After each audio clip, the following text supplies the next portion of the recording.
Perkenalkan, kami dari kelompok 1 yang beranggotakan 7 orang, yang dimana anggota kelompok tersebut terdiri dari saya sendiri, Muhammad Fadlan Abdillah, Andidia Posias Nur, Zakar Amrullah, Ainuni Zakariananda, Nisha Diviana Kartika Putri, Salwa Fadila, Muhammad Farid Setiawan.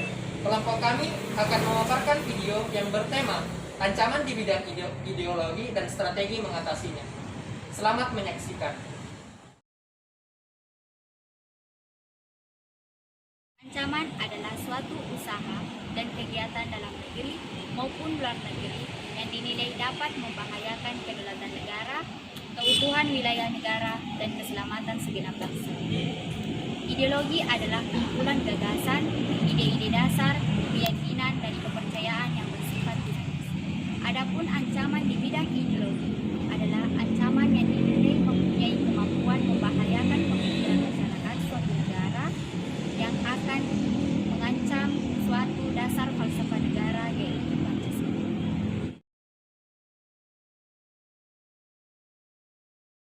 Setiap negara juga menerapkan ideologinya masing-masing.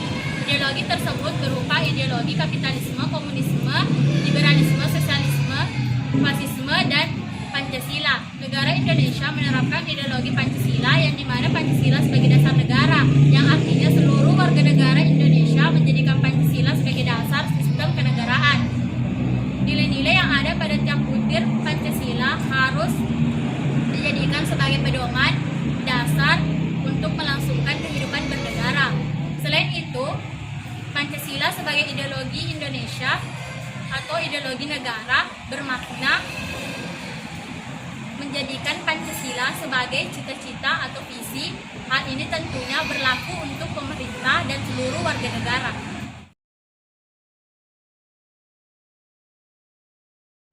Ancaman ideologi Pancasila.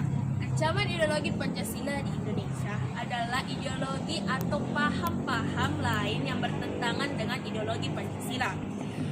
Beberapa contoh yang bertentangan dengan integrasi nasional dalam bidang ideologi yaitu komensalisme dan liberalisme. Kedua ideologi yang bertentangan dengan ideologi Indonesia adalah ideologi Pancasila. Pancasila sebagai ideologi seluruh warga negara Indonesia. Pancasila adalah landasan dasar NKRI.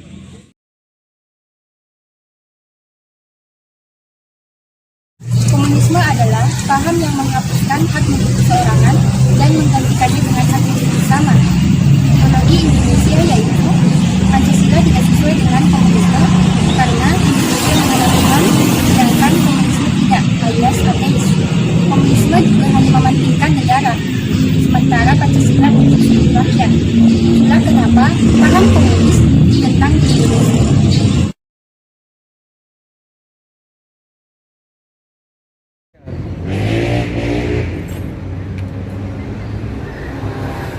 Berbeda dengan komunisme, liberalisme merupakan ideologi atau paham yang mengutamakan dan menjunjung kebebasan individu serta hak-hak yang dimiliki setiap individu dalam berbagai aspek kehidupan, baik di bidang agama, politik, ekonomi, sosial, dan di bidang lainnya.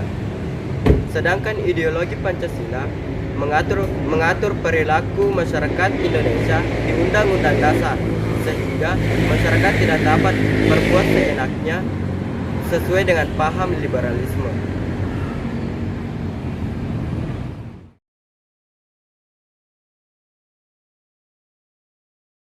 Untuk mencegah adanya paham-paham baru yang dapat mengancam ideologi Pancasila di Indonesia, maka terdapat beberapa hal yang dapat dilakukan, yakni yang pertama, menumbuhkan rasa nasionalisme pada generasi muda melalui pembelajaran kewarganegaraan yang biasa disingkat dengan PKN.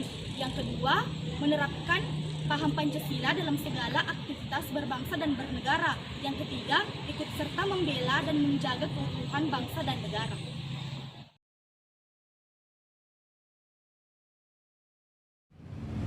Dari apa yang telah kami paparkan dapat disimpulkan bahwa Pancasila merupakan ideologi yang bersifat kekal dan tidak dapat diganggu-gugat.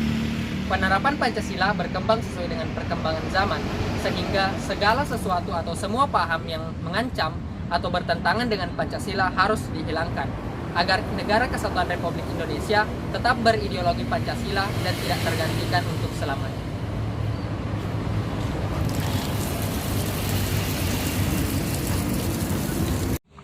Terima kasih telah menyaksikan video kami. Mohon maaf atas segala kekurangan. Wabillahi taufiq wal hidayah. Wassalamualaikum warahmatullahi wabarakatuh.